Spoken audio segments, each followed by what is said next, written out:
No, pro mě pocit je docela špatný, zápas náročný, ještě k tomu prohra a jsem zklamaný ze zápasu. Jo, to určitě, ale vyzkoušel jsem si, že fotbal na této úrovni je úplně jiný než fotbal, co jsem do dnešní doby hrával. Tak zlepšit spíš tu domluvu s tím ještě kolektivem, s tím hráčem, s bekem převážně, víc vystupovat na hráče a spíše taktické věci než herní. Štěstíčko nám přálo, byly šance, ze kterých jsme mohli těžit a bohužel.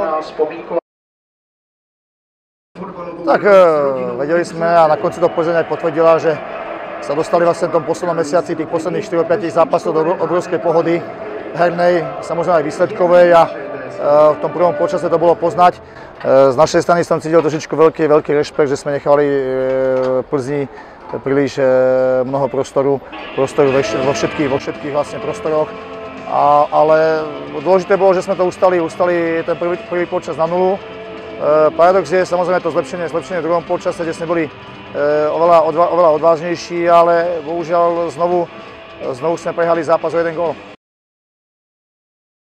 Tak Dominik, samozrejme, veľká škola pre nich, to mužstvo sa nám samozrejme omladilo, ale Dominik, to, čo sme očakávali od neho, to samozrejme splnil, pracoval veľmi dobre dozadu. To, čo som od neho chcel, tak to samozrejme splnil v tomto ťažkom zápase. Tak ani nedefenzívy, ale samozrejme hrali sme celý zápas na 4-4-2, proti Odostranu 4-2-3-1, kde Plzeň samozrejme je silná, takže sme si boli vedomí, že nás budú v určitých fázach samozrejme prehrávať, ale preto tam samozrejme musel prísť jeden z defenzívnejších hráčov, takže tú úlohu plnil samozrejme Zoran.